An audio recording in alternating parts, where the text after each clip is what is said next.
This week's episode of the Secret Library podcast is brought to you by Audible.com. To get a 30-day trial complete with a free audiobook download, visit secretlibrarypodcast.com/audible.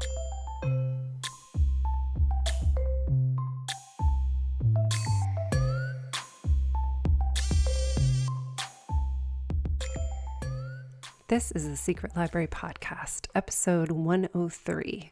This week, my guests are Kathryn Isaac and Tom Rockman. And basically, the way that we line guests up is that it lines up with when books come out. But I'm always amazed by the themes that converge from books that I wouldn't necessarily have put together.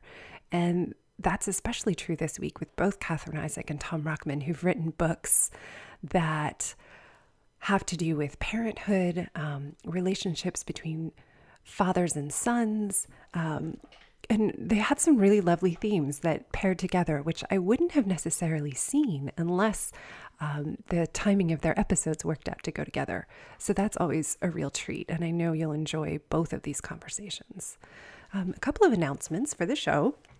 I really want to thank everybody so much for the thoughtful responses I got to this past week's newsletter, in which we were talking about a lot of the really upsetting news that has come out recently with lots of people that we respect or institutions in addition that we've respected, like the Nobel Prize Committee and Junot Diaz, among others, and Sherman Alexie, other people that, you know, there's been a lot of developments around the Me Too movement. And so I took a risk and wrote about it in the newsletter and had a lot of really lovely responses back. So I want to thank everyone for taking the time to write in.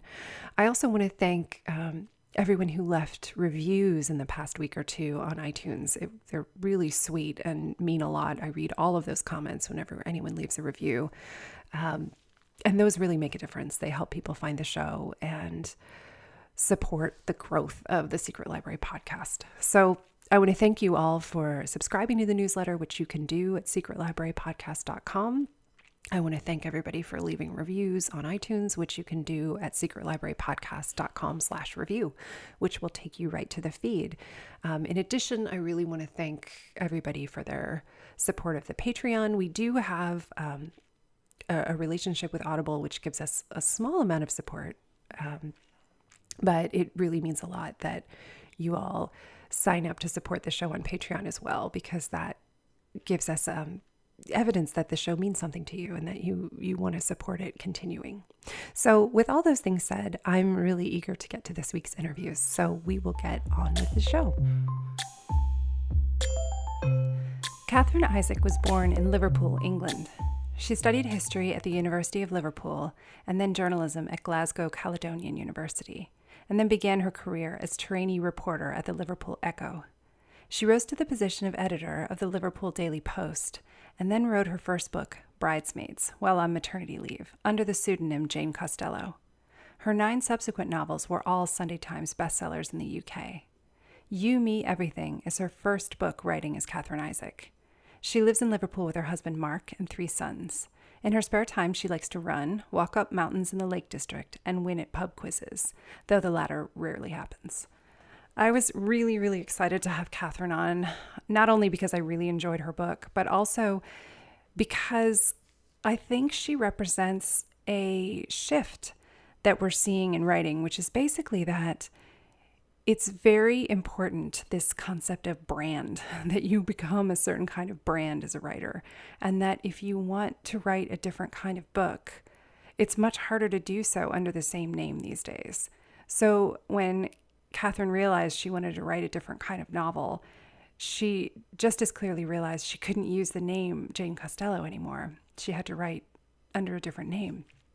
So I was fascinated by this process, the process of realizing she wanted to do something different with her writing life, and how she became a different kind of novelist through that process. So I really adored having this conversation, and I know you're really going to love meeting Kathryn. So here we go with Kathryn Isaac.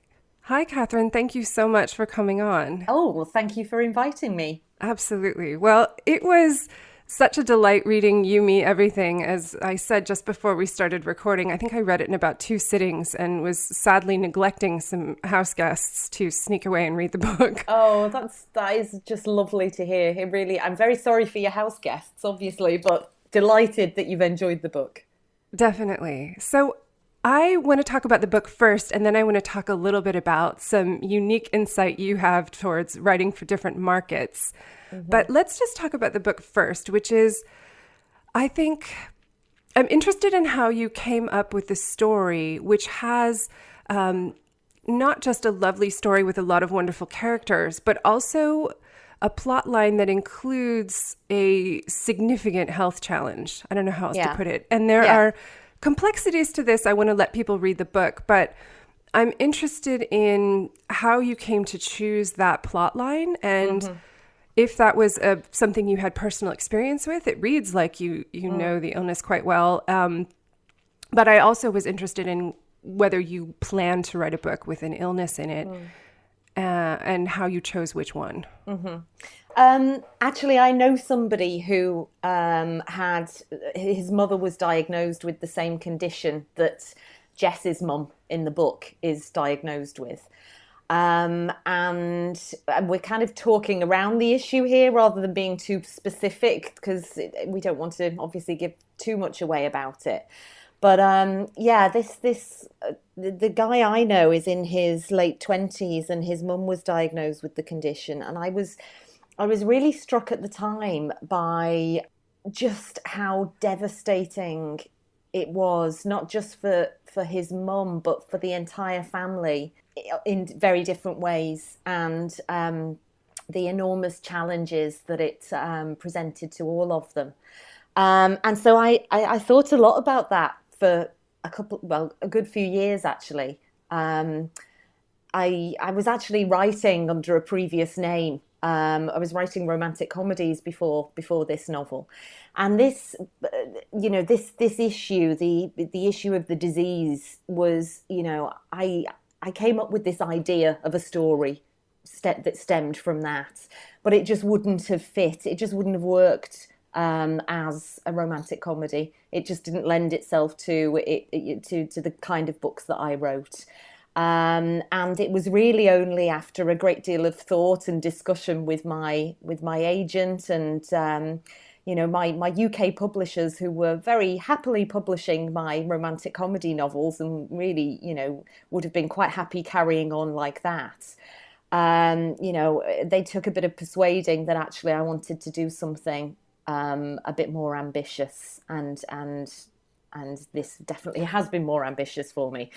So that really was where it all stemmed from. That's amazing. I think so that brings me to, I want to keep talking about that. And I also want to talk about the challenges that people may not know the inside of, which is how you can get pigeonholed into a certain type of book and the sort of changes that are necessary in order to explore different topics at certain points. So how did you begin writing the Jane Costello books? Yeah, well, actually, I had a lovely, very enjoyable career writing as Jane Costello. Jane Costello was never known in the US, so it won't be a name that any of your listeners are familiar with. But I had a couple of top 10 bestsellers in the UK, and was enjoying this kind of moderately successful existence and as an author that I really loved, actually. And I'd first started writing those books when I was a journalist beforehand. I was a newspaper editor. I was the editor of the Liverpool Daily Post. And when I was on maternity leave with my first baby, thought I would take the opportunity to kind of, in between changing some nappies, I'd, write this novel that I'd wanted to write all my life. And that was the theory anyway. It proved to be significantly more difficult than I ever thought. But actually I gained the attention of an agent from the first 3 chapters of my book. And to cut a very long story short, after many, many sleepless nights and a really kind of exhausting first year, of, looking after a baby, then going back to work, trying to finish the novel.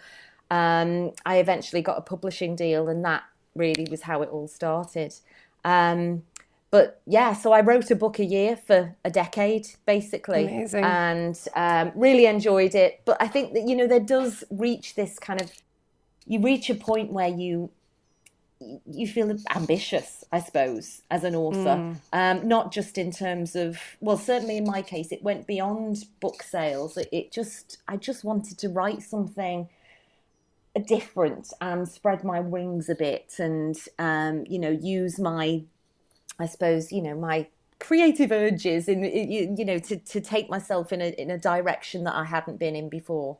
And really that all kind of coincided with me signing with a new agent, and the agent that I signed with actually looks after Jojo Moyes as well, and some really big names. And so she was just as ambitious as I was. And that kind of all dovetailed, and that was how You Me Everything, really, that I had the courage, I guess, to jump out of the genre I'd become known for and write something different. That's really exciting. I mean, I think it is a challenge that you see it in lots of creative careers. I mean, it happens with musicians, it happens with artists. If you've started doing something because you're creative, you can't really turn that energy off and just kind of go in one track forever. I think that would be really challenging to not be able to reconceive what you wanted to do. Exactly. And my, I have to say, my UK publishers have been, could have been very awkward about the whole thing, because, like I say, they were kind of publishing me one book a year. They were very happy with how things were going, and we did kind of spring this surprise on them, really, and they were quite kind of shocked with the novel that I'd ended up writing. So, and really all credit to them that they have kind of embraced it now, and they considered actually publishing this novel under the name Jane Costello, Interesting. but basically came to the conclusion that because it was so different from anything else I'd written, and because the rest of the world was publishing it as Kathryn Isaac, that they too were going to take the leap, and I'm happy to say that they've done it. They've done that.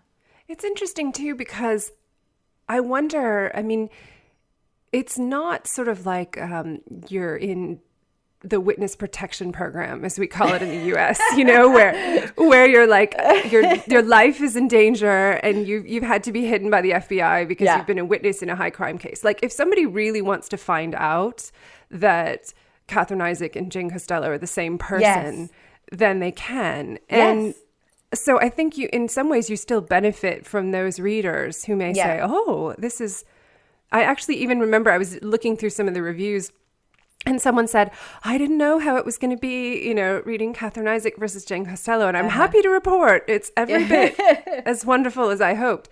And I think that's a nice thing, that you can kind of shift it. And how much do you think is true nowadays? I mean, granted, you weren't, writing back in like the 60s, but it does seem to me like maybe there was a bit more permission then for authors to change direction. And now in this age of like Instagram and personal branding, you're kind of one kind of writer or another, much more so. Yeah, that is definitely the case. And actually the, you have this entire kind of, authors these days don't simply write books. We're expected to be on social media everywhere. We do this kind of thing. We do interviews, we write articles, and, so you've got a brand and a persona that goes far beyond the pages of your novel. And I think that it's for that reason that it's not uncommon for authors to take the same route that I have. I was actually at the London Book Fair yesterday. I'd gone to London to have dinner with one of my other publishers, and there were several other authors there. And out of the 6 authors there, 2 of them and myself, so 3 altogether, wrote under 2 different pseudonyms. because they had these very different, basically they were writing very different kind of books. And I think it would, I suppose it's easier for readers know what they're getting from or knew what they were getting from a Jane Costello book. And I think if I'd have presented this particular novel, You Me Everything, as a Jane Costello novel, it would have been, I think it would have been a bit of a shock to the system, I suppose, because it deals with themes that are far, far deeper than anything I'd written previously. Absolutely. Yeah, it is. It's interesting. It's like reader expectation has become much more segmented. And I think it's because in some ways it's good. I mean, people know what they like to write. People know what they like to read. Mm-hmm. And so there's sort of room for everybody. And I think that there may have been a different attitude towards writing under a pseudonym before versus now. It's like, oh, great. Yes. I mean, the thing that I think of immediately is how fun to come up with the names. It is. It was good for... Well, Kathryn is actually my middle name, and Isaac is the name of one of my 3 sons. So the other 2 were a bit annoyed at first, but they're over that now. We're fine. But it took some getting, because I'd spent a decade of doing these kind of reader events and book festivals as Jane Costello. It took quite a few. It took a bit of time for somebody to call me Katherine and for me to not look over my shoulder wondering who on earth they were talking to.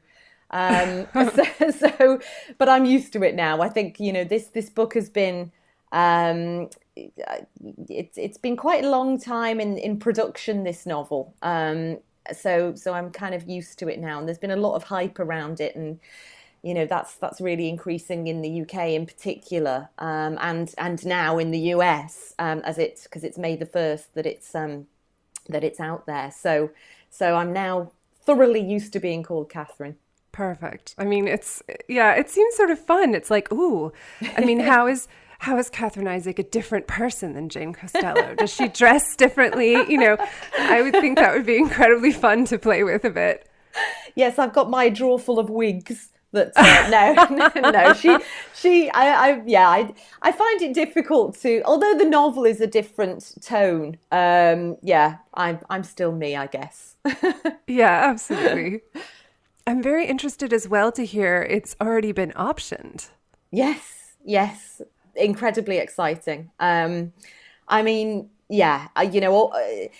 thing about this is the kind of stuff that if you've been writing for a decade or more, you don't spend a lot of time dreaming about it, because, to be honest, I loved just being able to write and, being able to do that for a living. But the question you are asked at every single book event I have literally ever done is, would you like your books to be made into a film? And at last I can say, well, actually, I have some news on that score. And yeah, it's really exciting, in a world that I've had, never had any experience of before. So to have that as potentially on the horizon is incredibly exciting. Definitely. I mean, knowing that as I picked up the book, I could see it immediately, because the setting is so... it's so lush, they're in the south of France, they're at this beautiful, hotel that was a manor house, the whole kind of setting really lends itself to that kind of treatment. Yes, I think it does. I mean, I set it in France because that's the Dordogne is an area that I know very well, and, I absolutely love it. We were going on holiday there as children from, when I was kind of 9 or 10. So I know it very well, and I absolutely love it. And one of the things I most enjoyed about writing this book was, writing the description of all the sights and sounds and smells and tastes of that region. And I think that's the feedback I've had from people, is that people really enjoyed that element of the novel as well. So yes, if that is made into a movie, I think that will be something that could be absolutely spectacular on screen if they pull it off. Have they asked you to do the adaptation, or is someone else going to do it? Someone else is doing that, but he's he's an acclaimed, he's extremely acclaimed and clearly definitely knows what he's doing. It's Lionsgate who've optioned it, and the team who are in charge of this are Temple Hill, who adapted Twilight and The Fault in Our Stars. So they basically, they seem to specialize, or what they like to, what they say they specialize in is taking books that people have absolutely loved and creating movies that people love as well, because we all know that, there's nothing more disappointing when you've read a book that you've really adored and then you see it on screen and it just doesn't translate as well, and the characters, you don't feel them like you did with the book. And I think, they've really got a history of doing it well. So I'm very optimistic. That's wonderful. I was in one character in particular I wanted to talk about. I was really touched by the character of William, who is Jess's son. Yeah. And I thought you did such a beautiful job with him as, a 10-year-old in a tricky moment in his life. Yes. Thank you. With a tricky relationship with his dad, who has sort of been missing for quite a large portion of his life, and then going to France to sort of try to rekindle this connection between them. And I wondered if there was anybody in particular, or you just, William popped up in the middle of your mind. Well, I've got 3 sons myself, and I think that helps when you really not in terms of creating this identikit character, and he's not a kind of exact replica of any of my sons, but I think it really helps just to make things like dialogue authentic, and the things they're into, the games they're into, and the way they speak and the way they act, and the things that really kind of are concerning them. It definitely, I had endless amounts of inspiration from my own sons.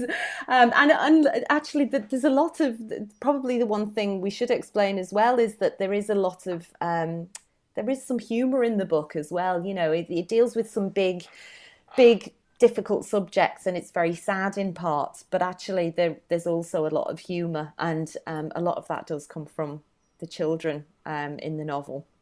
The children and the men who are attempting to fling themselves at either Jess or her friends. Yes. Yeah. I mean, I think because I had written romantic comedy for so long, I didn't want to write something, I wanted to write something that was ultimately uplifting, I suppose. I didn't want this book to be dealing with so many difficult issues that it lost that light and shade that you actually get in real life, if that makes sense. We all have terrible, sad things happen to us, but we all have this ability to laugh at other times in our life, and I really wanted that to be reflected in the tone of the book. Yeah, definitely. I mean, nobody is just dealing with an illness in the family, and that's the only thing going on in their life. Yeah, exactly. And so I think in many ways, the presence of both made them both more vivid, like the sort of beautiful moments in France, and then the things happening with her mom. They made the things in France more bittersweet, and the sort of moments with her mother more meaningful. So I thought that worked really well. Thank you. Thanks. Yeah. So how does it feel having gotten this one book out? Do you feel that, is there another one that's presented itself in terms of an idea, or is it sort of, because you've done this other sort of type of writing for 10 years and then had this one book present itself in the situation with your friend? Yeah. Does it feel like there's more where that came from? Yes, definitely. In fact, this book, because this book has gone so big and it's been sold in so many places in the world, and it's been optioned, I actually wrote this and all the rights were sold 2 years ago. So, just under 2 years ago. So, like I say, it's been quite a long time in production, really. Took a long time to edit and for everybody to kind of agree on a publication date. And so in the meantime, I have actually been writing another book, which which is now finished, and it's very much, it's a Kathryn Isaac book. It's got the ingredients that that You Me Everything has got, in the sense that there is a big emotional storyline. There is a touch of humour, and there's layers, I suppose, and messages in it. And I think that very much, that's kind of what I'm about now. And it's been lovely to kind of, it's really, like I say, I've enjoyed 10 years of writing romantic comedy as Jane Costello, but this feels like a transition rather than a kind of one book bounce out of my genre and then back in. I really feel like this has been the most fulfilling book to write. I've loved writing it. It's been incredibly hard, as you can probably tell. There's elements of it that took an awful lot of research, because I had to make sure I got it completely right. But those challenges have been so immensely rewarding that it's something that that's the route I want to continue down. That's exciting to hear. I think because as American readers and then UK readers listening, that you've transitioned, but then that there's more of it. There's nothing worse than finding out you love a book and there's never going to be another like it. It's sort of a heartbreaker, but I think that I can see where, opening this up in this way of thinking, you could find more ways to come forward with more stories. Exactly. And don't get me wrong, the next one is a very different storyline. It's still set in a beautiful location. It's in Italy, the next one, which was, obviously, these research trips are really tough. Strenuous. Someone's got to do it. Really torturous. So I suffered for my art and went on a trip to Italy. And but the actual story, the story of the relationship is very different. Completely different from the one in You Me Everything. In fact, everything apart from the glorious, location and sunshine, is completely different. But yeah, really, it's been really enjoyable to write. It's interesting to know that that you're working with Jojo Moyes's her agent, because I can see why this book would appeal to someone who likes her books as well. Yes, yeah, I think that's fair to say. There have been, it's hugely, it's complimentary, by the way. I'm absolutely, I feel really humbled to be compared to Jojo, because I'm a huge fan. And she's been so successful, she really is living the dream. But yes, I think it's the element of, I don't know, I think the elements that people pick up on are the big emotional themes, but characters that we can relate to and really root for. I think they're really the elements. In lots of ways, you see, to me, it feels completely different from from her writing, but at the same time, I do recognise that there's those elements, at the core that seem to really appeal to people. Yeah, I think it's the tone and this sort of a narrator who is both flawed and relatable. Yes.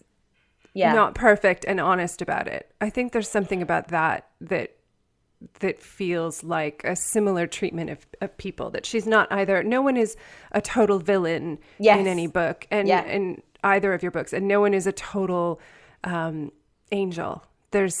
Everybody is human, which I think is really appealing. Yeah. I think that's right. And actually, one of the other things to say about those elements is one of the amazing things about this book for me has been the opportunity to work with some incredible people. And so, as well as Jojo's agent, I'm also edited by the same editor in the US, Pamela Dorman. And I've just learned so much as a writer from that process. I've never written for an American audience before. I've never had an editor based in the US, and she was so challenging and just so insightful. I just felt like this whole experience, I've just learned so much and grown so much as a writer. And it's been hugely, it's just been such a privilege. Well, before we wrap up, I am curious, like, what was the most noteworthy about writing for an American audience versus a UK one? Like, what were some of the biggest differences you noticed? Oh gosh. Did they have you change language, or Oh did yeah, you? yeah. I think yes. So, but nothing in terms of. I suppose because it's written in the first person. So Right. Jess still calls her mum rather than mom. Oh, of So course. My do you see God. what I mean? So that had to stay the same. But there were elements that made complete sense to me, but wouldn't have worked. I can't even think of an example of it now. But there were a couple of phrases that I'd used that apparently wouldn't have been known to an American audience. So only small things really. But I think overall, it was less about those small kind of language difficulties that that are very easily overcome. They're just tweaks. Right. I think the experience of being edited by Pam was she encouraged me to actually write more, believe it or not. So there were elements, and to really coax out some certain elements of the story. So you might think of a tough editor as being somebody who makes you cut a lot out, and that wasn't the case. She kind of basically made me coax out elements of the story that she felt worked really well. And obviously trim the bits that she didn't. But as a result of which, I did actually a lot of adding chapters, which is probably I've never done before. And yeah, and it really strengthened the novel in ways that I could never have anticipated. So yeah, it was a fantastic experience. That sounds amazing. Well, I want to thank you so much for coming on and talking to us. I know everyone will enjoy hearing about the behind the scenes of a book that I suspect is going to be seen in everybody's bag by the beach all summer. Oh, I hope so. That would be amazing. No, I'm certain you're going to see that. For the gorgeous cover and the wonderful setting that it's set in, I think that'll lure them in, and then they'll find something, I think, a lot more thought-provoking than they expected. Which is great. So thank you for writing it, and thank you for coming on to speak with us. Oh, thank you so much. It's been lovely. I want to take a moment to make another listening suggestion for what you can download with your free credit at secretlibrarypodcast.com/audible. In addition to the books discussed by each of the authors in the interviews today, which are both actually really well narrated, I wanted to suggest another book that isn't quite as obvious as suggesting what you're already hearing about in the interviews. One of my very, very favorite things I've listened to is a 2-part series, so you would get it in 2 different halves, is a lecture series called Theater of the Imagination by Clarissa Pinkola Estes, who you may remember, who is the author of Women Who Run with the Wolves. And the thing I love about this series is it is a series of lectures that she did about fairy tales. And she not only tells the stories, which she does beautifully, but she takes them apart from a Jungian perspective and looks at how these fairy tales and these stories interact with our culture. It's an incredible listen. I recommend it to people all the time, and I've listened to it over and over and over again, not only because it's wonderful, but also because her voice is amazing. So that is Theater of the Imagination. There's a part 1 and a part 2. It's a really great use of a credit, and I think you'll really enjoy it. All right, let's get back to the show. My next guest is Tom Rockman, who is the author of 4 works of fiction. His best-selling debut, The Imperfectionists, in 2010, was translated into 25 languages. He's also written the critically acclaimed follow-up, The Rise and Fall of Great Powers, a satirical audiobook in stories called Basket of Deplorables, and an upcoming novel set in the art world, The Italian Teacher, which is what we're discussing today. He was born in London and raised in Vancouver, and Tom studied cinema at the University of Toronto and journalism at Columbia University in New York. He worked at the Associated Press as a foreign news editor in Manhattan headquarters and then became a correspondent in Rome. He also reported from India, Sri Lanka, Japan, South Korea, Egypt, Turkey, and elsewhere. To write fiction, he left the Associated Press and moved to Paris, supporting himself as an editor at the International Herald Tribune.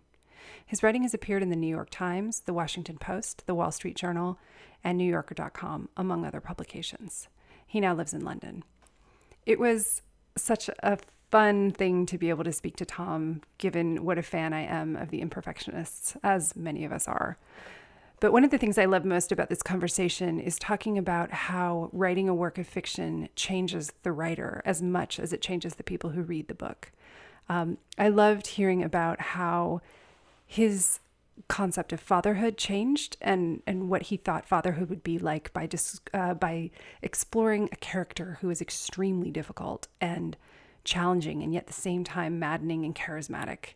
So I loved exploring this different side of writing, which I think we need to get into more in the show, which is what you benefit from, how you change as a writer when you write a book. I know you'll love hearing from Tom Rockman as much as I did.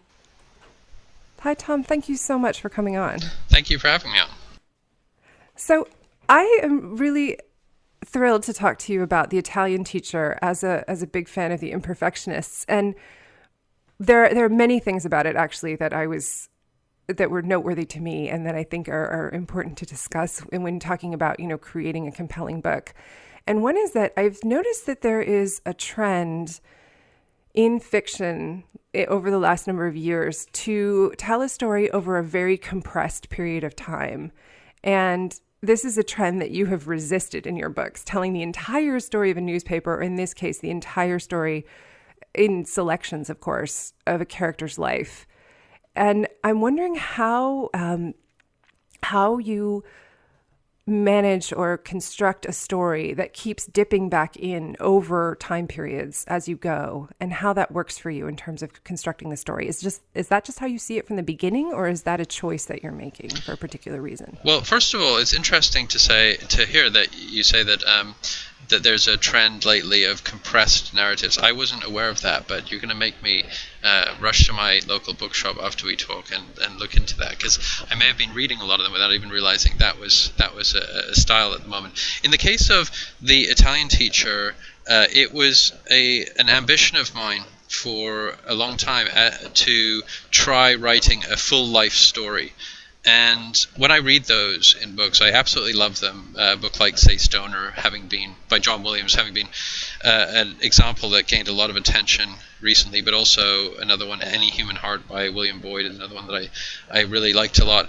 And I found something so gripping about the long process of a life, so that the character wasn't just fully formed with a backstory conceived by the author and all kind of happening off stage, but that the backstory, that the whole story takes place before the reader, and that by the time they reach their old age and have those gray hairs and those scars, then they all feel earned to the reader. And I found that to be so satisfying on the other side of this process when I was enjoying stories myself, that I was tempted to attempt one myself with this. So yes, I did absolutely plan it from the outset that I would do this kind of a book and tell this kind of a long story.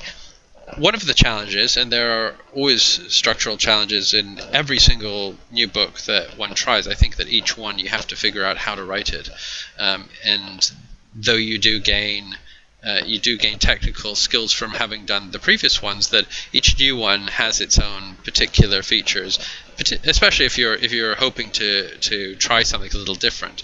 And in this case, one of the difficult parts, or parts that were even exciting to try to figure out, was exactly which bits of the life you're going to tell. Because if a life is even if it's 40 years or 80 years or 100 years, whatever length it is, then it's far too much going on to put in a single book. So of course you have to select, and you then have to select the degree of detail with which you're going to tell bits. So are you going to have sections of exposition to fill in the scenes, let's say, or are you just going to have scenes and leave the exposition to the imagination of the reader, or maybe slip it in the subsequent scene.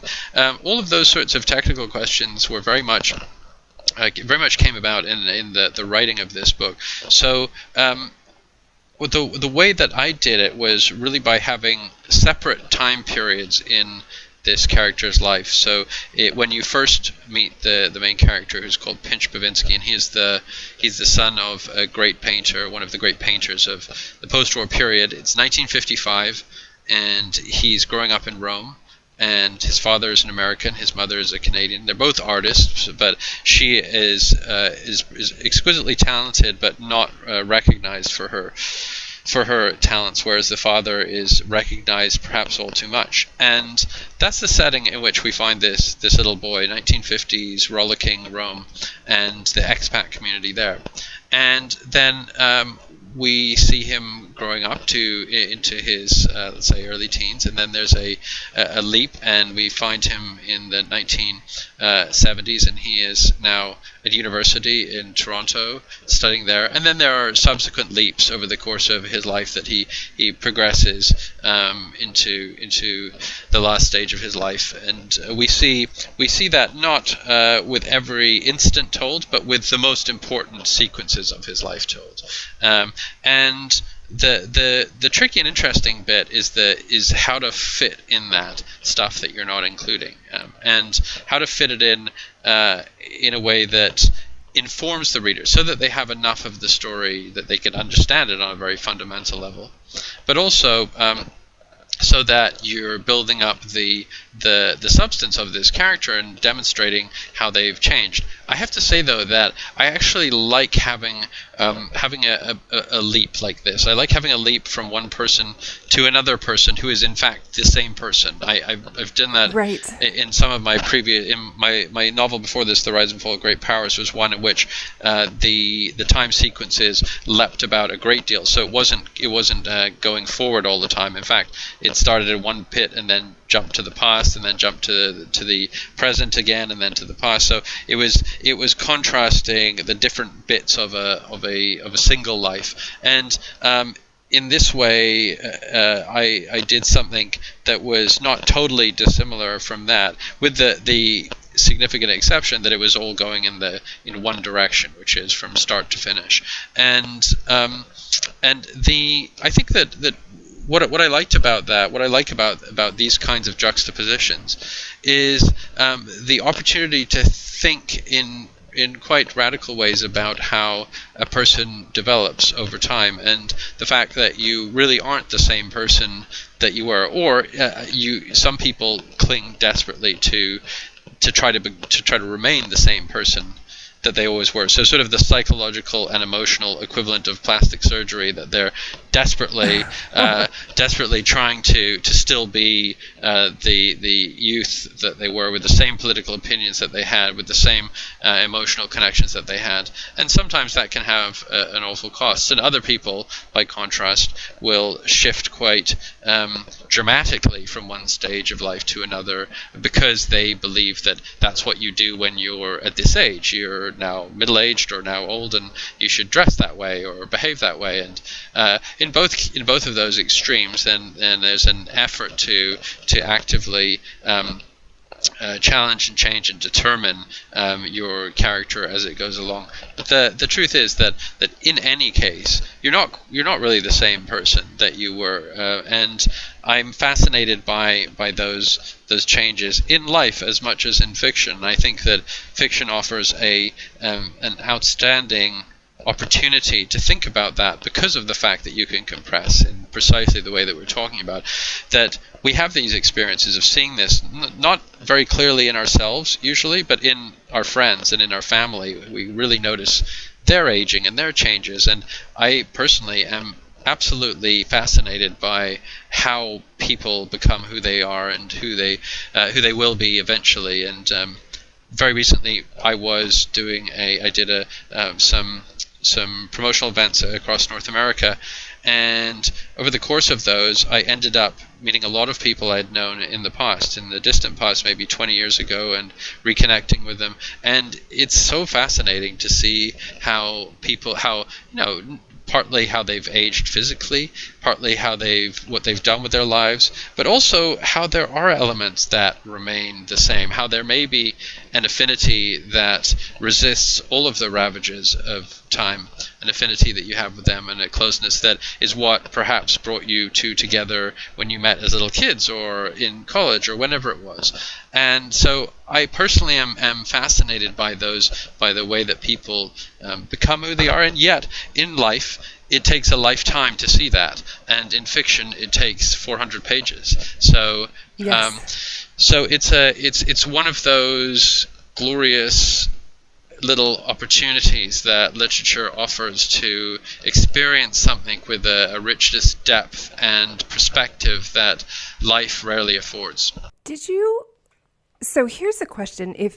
Because there is, you're dipping in, and sometimes it's only a few months between segments, and sometimes it's, several years that you have to catch up. Did you keep track of everything that happened between those times? Like, did you have a timeline running for yourself? Like, okay, it's been 5 years. This has happened to Natalie. This has happened to Pinch. This has happened to Bear. Keeping track of Bear's marriages, I could see a whole spreadsheet, and his offspring and all of this, as well as their names and their nicknames. So how were you kind of holding on to the spaces that existed between the segments that were told in the book? Yeah, I did some of the things that you said. If I knew how to use a spreadsheet, I probably would have, and maybe it would have helped me. But no, I did map out and draw out and write out as much as I could about the in-between bits, because I've always found that the more you create of the scenes that you're not going to use, the more real are the scenes that you are going to use. I think it's something that Hemingway pointed out in very eloquent terms that I can't remember, annoyingly, something about an iceberg. But in any case, it's something that it's a principle that I believe to be valid and demonstrably so for every writer. When you simply cut a scene, you find that the adjacent scenes are richer for the fact that scene was written. Which is to say, was conceived by you, that you understood how that person ended up in this room rather than just starting in this room. So I value that stuff immensely, and I also greatly value editing, revision, and cutting out things that aren't absolutely mandatory. I don't want anything extra in my books. I want the story to move, and I want the characters and the scenes to be as rich as possible without the sense that I'm dawdling or that the reader is. So there's a lot that always gets cut out, and there are also scenes, or sections, as you were suggesting, that are not ever intended to be in the book, but that are a kind of a phantom presence in the novel, at least in my knowledge of it. And so I had a timeline in particular was vital, because the backdrop to the entire book is the art world, and one of the small tales that's being told in that background is the history of modern and contemporary art, and how it's gone from where it was in just after the war to where it is now. And I enjoyed not just looking into that, but also I wanted to tell people how we got to the kind of art that sometimes baffles people today. And as a result of that history, I had to be completely accurate with the timeline. So if Pinch was 5 in scene 1 and he becomes 22 in scene 18, then that needs to be it needs to track with the conversations about the art world that are going on, and about his father's position in that art world as well. So timeline was vital, and a sense of what these characters had been doing. And as I said as well, there are also bits that aren't there, that won't ever see the light of day, that I'll never, that I should probably burn, but that I can't quite bring myself to, but that nonetheless are non-existent little ghosts between the chapters. I wondered about that, because it felt completely almost like okay, here are the selected parts of the biography, but there are all these other bits that aren't there. And I think given how rich the characters are, it was also fascinating to me, the character of Bear Bavinsky, the famous painter who is Pinch's father, was such a satisfying character to read. And I wondered about the construction of him, because he doesn't get obviously nearly as much time on the page as Pinch does, yet he is such a huge kind of bravura character that I wondered how it was to come up with a character in the setting of such a period of time when there were so many artists with such gigantic personalities like that. I wondered, I assumed it was immensely satisfying. It was hugely fun, yeah. I mean, writing a character who is sometimes appalling can be a lot of fun because this is a wildly egotistical, self-important, but very talented person who is happy to spew his life in all directions, in all ways, and to elbow those aside who don't fit his wishes and needs. And if you met such a person, you would run. But on the page, that kind of a person can be quite fascinating from the safety of your armchair, or from the safety of a gallery, to look at these sorts of works. And I think as well that it is true that the history of the arts, not just painting, but not just the visual arts, the arts in general, has included an extraordinary number of people who have behaved pretty reprehensibly in their private lives, and that's something that I was really interested in exploring in this book, asking a question of why it is that so many of the greats are so awful, and whether there is any necessary connection between awful behavior and good art, or whether it's a falsehood that people play off in order to take advantage of those around them. And so these are the sorts of questions that I was plumbing in this book, and that then, interestingly to me, ended up bursting out in public around the time of the publication. Yes. With all of the appalling tales that we're now familiar with of bad behavior and even crime in the arts. So that's been an interesting sideline. But to return to your original question, in the construction of such a difficult human being, but a one whose life force is so intense and aggressive, it was there was a lot of research that I did to try to lend authenticity to the scene, but it was also imagination, and as well a kind of projection of the worst version of myself. Not that. That I hope there are many similarities between me and this terrible guy, but that it was certainly true to me that it seemed to me that to achieve something, or to try to do something in the arts throughout my 20s and 30s, I had to dedicate myself with a kind of ferocious single-mindedness. Now, I have to stress, this does not mean in my case or in any others that awful behavior is in any way justified or is in any way linked to creating things that you value. But what I'm talking about in particular is just the kind of shutting out all other aspects of one's life in the interest of just trying to achieve something difficult.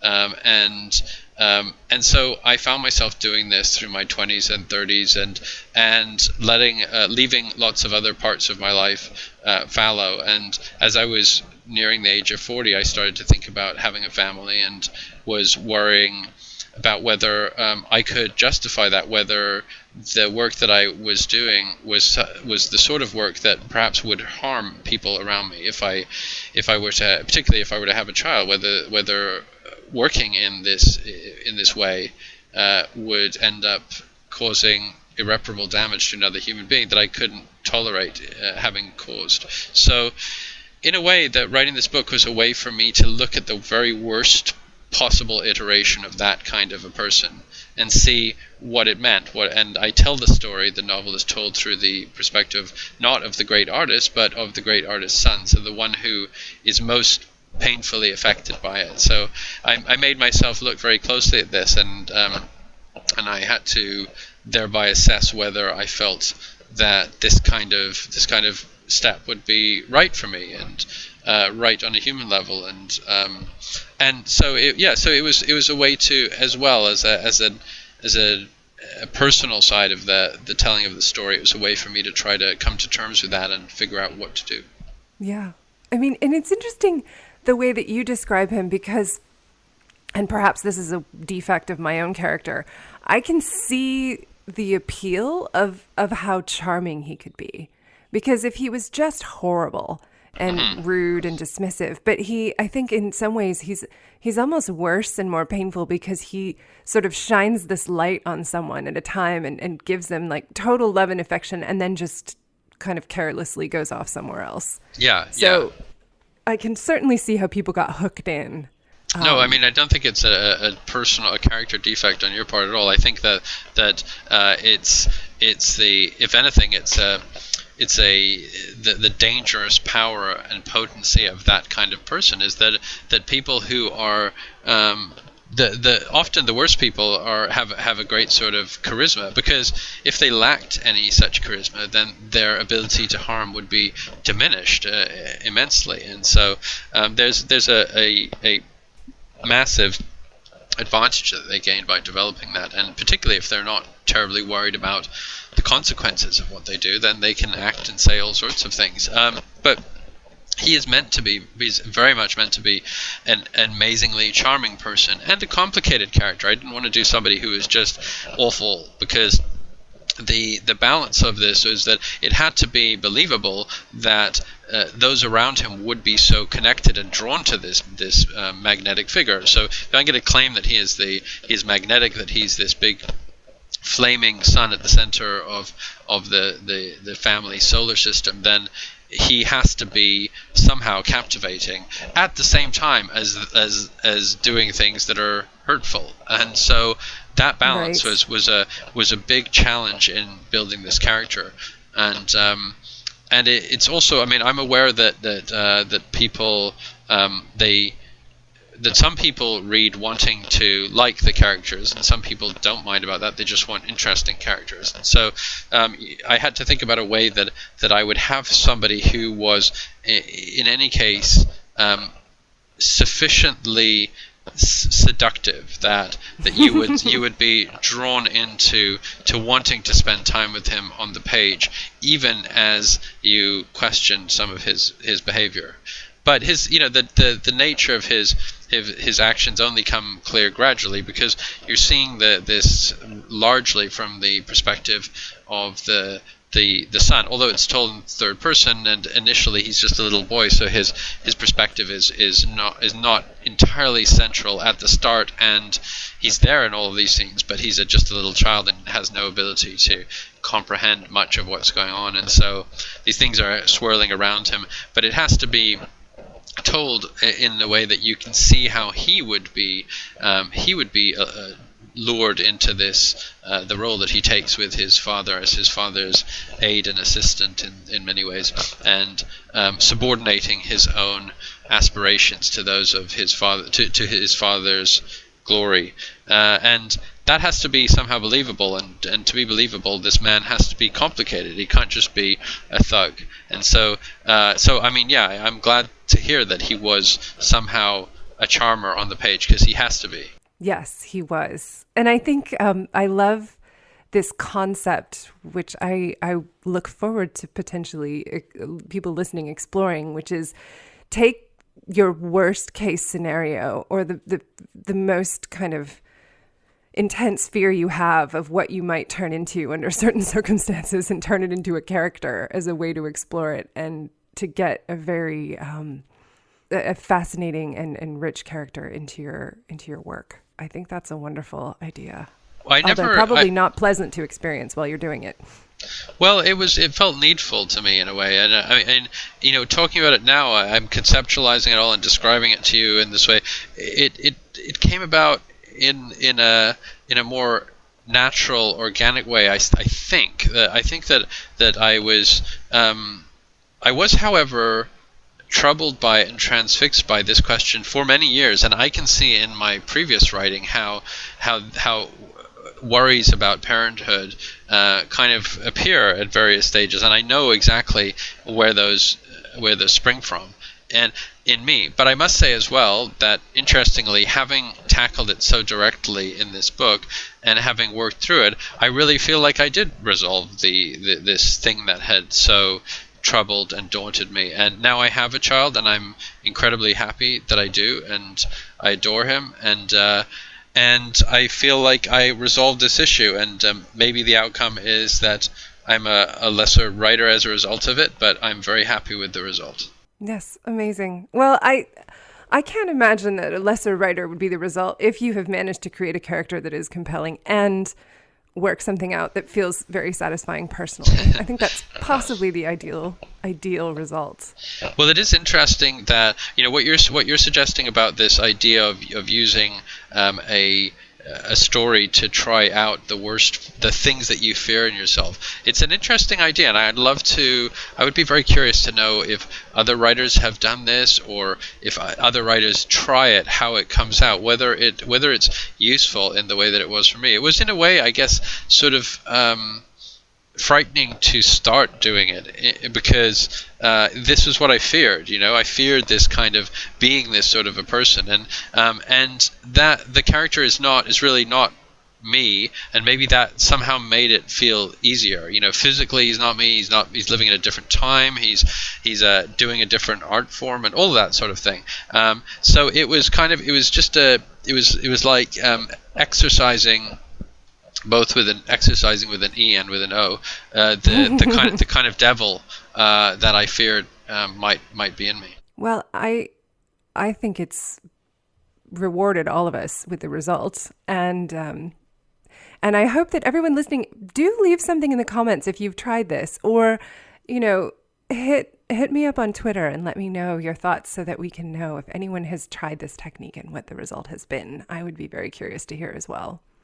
Well, Tom, it has been wonderful talking with you, and I hope everybody runs out and gets The Italian Teacher, not only for the gorgeous cover, but for the book. It's a really compelling and enjoyable, rich, delicious read, so I encourage everyone to check it out. And thank you so much for coming on and talking about it with us. Thanks so much. It was a pleasure speaking. Thank you so much for listening to the Secret Library podcast. We hope you've enjoyed this week's show. You can keep the conversation going by leaving a comment in the show notes at secretlibrarypodcast.com, or visit us on Facebook at facebook.com/secretlibrarypodcast.